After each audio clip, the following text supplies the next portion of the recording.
Today, we're diving into a fascinating and honestly, a pretty counterintuitive idea from sociology. It's the idea that the people who are most likely to help us, well, they're not who we think they are. This all comes from a game-changing 1973 paper by Mark Granovetter that totally flipped how we see our social world. And it all starts with a very simple question. So just take a second and really think about it. When you need a new job or a breakthrough idea or just a crucial piece of information, who do you turn to? Who are the real MVPs in your network? If you're like most of us, your mind probably jumps to your inner circle. Your best friends, your close family, the people you trust with your life. It just makes sense that our strongest relationships will be our biggest assets, right? But what if that's not the whole story? Granovetter's work suggests we might be looking in the completely wrong place. To really get why, we first need to get a little more specific about what makes a relationship strong or weak. Sociologists have a really precise way of thinking about this, and they call it tie strength.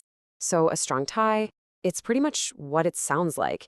It's defined by a mix of four things: how much time you spend together, the emotional intensity of the bond, the level of intimacy and trust, and just how much you do for one another. Basically, these are your ride or die connections. A weak tie, on the other hand, is way more casual. Think about that former coworker you kind of keep up with online, or that friend of a friend you only see at parties. There's less time invested, less emotional weight. You're probably not sharing your deepest secrets with them. So you can see the two sides laid out here pretty clearly. On one side, you've got your inner circle, the very core of your social life. And on the other, you've got this huge, sprawling network of occasional contacts. Most of us, we focus all our energy on strengthening that first group. But the real magic, as we're about to find out, happens in the second one. Okay, now we're getting to the absolute heart of the theory. See, it's not just about the individual relationships, it's about the structure they create. And this is where the hidden power of your acquaintances really comes to light. Here's the key insight, and it's something we all know intuitively. Think about your two best friends. I bet they know each other, right? Of course they do. That's because people connected by strong ties, we all tend to share the same friends and hang out in the same circles. It creates these dense, tight-knit little clusters. He actually gave this a name, the forbidden triad. It's that situation where you're close friends with two people who don't know each other at all. It feels a little weird, right? A bit unbalanced, and it usually doesn't last. Eventually, they're going to meet, they'll form their own connection, and boom, the triangle closes. Now, think about what that really means. If everyone in your inner circle already knows each other, they probably also know the same stuff and the same people. So any truly new information, any genuinely novel opportunity, it has to come from outside that cozy, redundant bubble. And that brings us to this crucial concept, a bridge. A bridge is a connection that links your social circle to a totally different one.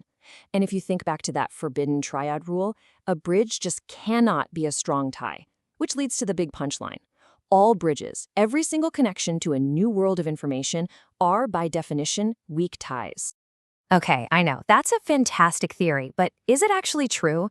Well, let's look at the evidence and see how this plays out in the real world, starting with one of the biggest things in our lives, finding a job. So Granovetter actually studied how professionals found their jobs. And just look at these numbers. Only about 17% got that crucial job tip from a strong tie, someone they saw all the time. But a whopping 83% heard about their job from a weak tie, someone they saw only occasionally or even rarely. It wasn't their best friend who had the killer lead, it was that old colleague or a distant acquaintance. And this wasn't just his interpretation of the data. The people themselves knew it. Granovetter points out that when he'd ask them, people would actually correct him. They'd say, no, it wasn't a friend, it was an acquaintance. They understood exactly who had really helped them out. And this isn't just about jobs either. The same exact principle explains how we're all connected. You've probably heard of the 6 degrees of separation idea, right?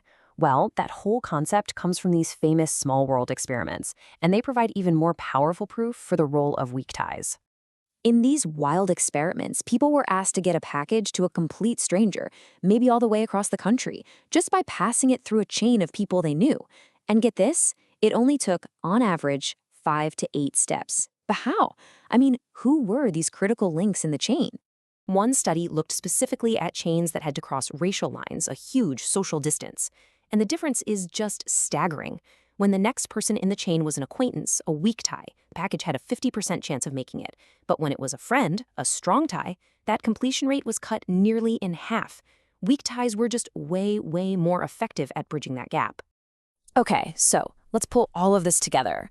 All this evidence points to this massive paradox right at the heart of our social lives. It turns out that the very thing that makes our close communities feel so safe and cohesive is also the exact thing that limits them. Now, don't get me wrong, strong ties are absolutely essential. They build trust, they create solidarity, they give us that deep sense of belonging. They are the bedrock of our immediate social world, creating that feeling of a tight-knit community we all crave. But here's the catch. A community that only has strong ties is really just a collection of separate, isolated cliques. If you looked at it from a bird's eye view, it's actually incredibly fragmented. Without those weak tie bridges connecting all the different groups, there's no way for the community as a whole to organize, to spread new ideas, or to mobilize together. And this really captures the entire paradox in a nutshell. Strong ties, they create that local cohesion we love, but they lead to fragmentation on a bigger scale. And weak ties, the very connections we tend to overlook, well, those are what provide us with individual opportunity, and, just as importantly, they're what allow society as a whole to integrate and actually function. So, this all leads to one final question for you to think about. Who is that former colleague, that old classmate, or that friend of a friend you haven't spoken to in a while? Because according to all this evidence, that one overlooked connection might just be the bridge to your next big thing.